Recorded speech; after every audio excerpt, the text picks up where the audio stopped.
आगामी निवडणुकांसाठी बैठकांचं सत्र सुरूच आहे। राष्ट्रवादी काँग्रेस पक्षाच्या बैठकांवर बैठका सुरू आहे। निवडणुकांच्या पार्श्वभूमीवर बैठकांना विशेष महत्त्व प्राप्त झालंय। आजच्या बैठकीत रत्नागिरी, सिंधुदुर्ग आणि रायगडचा आढावा घेतला जातोय। राष्ट्रवादी काँग्रेस पक्षाचे अध्यक्ष अजित पवार यांच्या प्रमुख उपस्थितीत राष्ट्रवादी काँग्रेस पक्षाच्या सर्व पदाधिकारी आणि नेत्यांची या बैठकीस उपस्थिती आहे।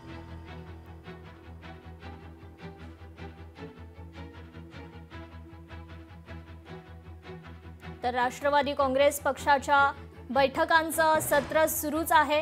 राष्ट्रवादी काँग्रेस पक्षाचे अध्यक्ष अजित पवार यांच्या प्रमुख उपस्थितीत या बैठका होत आहेत। तर या बैठकीस राष्ट्रवादी काँग्रेस पक्षाचे सर्व पदाधिकारी आणि नेते उपस्थित आहेत। आगामी निवडणुकांच्या पार्श्वभूमीवर या बैठकांना महत्त्व प्राप्त झालंय। या संदर्भात आपण अधिक आढावा घेऊयात आपले लोकशाहीचे प्रतिनिधी भूषण शिंदे यांच्याकडून। भूषण, राष्ट्रवादी काँग्रेस पक्षाच्या या बैठका सत्र आता सुरूच आहे। अजित पवारांच्या प्रमुख उपस्थितीत या बैठका होत आहेत।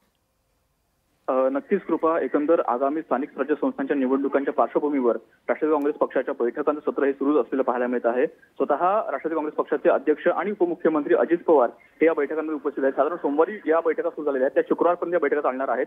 आज सुद्धा रायगड, सिंधुदुर्ग, रत्नागिरी या 3 जिल्ह्यांचा आढावा सध्या ते घेत आहेत आणि एकंदर या सर्व जिल्ह्यांमध्ये कशा प्रकारे पुढची आपली रणनीती असेल, कशा प्रकारे आपण वाटचाल करणार आहोत आणि एकंदर महायुतीसोबत जायचं का एकटा लढायचं, अशा प्रकारे अनेक चर्चा संपूर्ण बैठकीत होत आहेत। आज सुद्धा ही बैठक सुरू आहे। साधारण संध्याकाळी 6 वाजता बैठक संपेल, त्यानंतर स्वतः राज्याचे उपमुख्यमंत्री अजित पवार हे त्यावर भाष्य करतील अशा शक्यता सध्या वर्तवली जात आहे। कृपा जी, निश्चितच भूषण, खरं तर रत्नागिरी, सिंधुदुर्ग आणि रायगड हा खरं तर कोकण विभाग पडतो। रायगडमध्ये खरं तर वेगळी परिस्थिती आहे राष्ट्रवादी काँग्रेसची, त्याबद्दल काय अपडेट?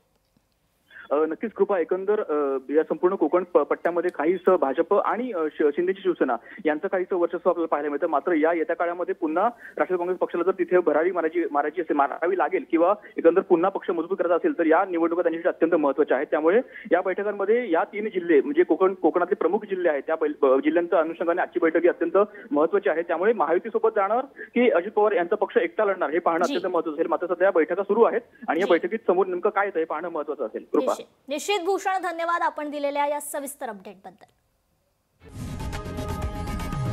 लोकशाही मराठी ऐका, पहा, जागरूक रहा।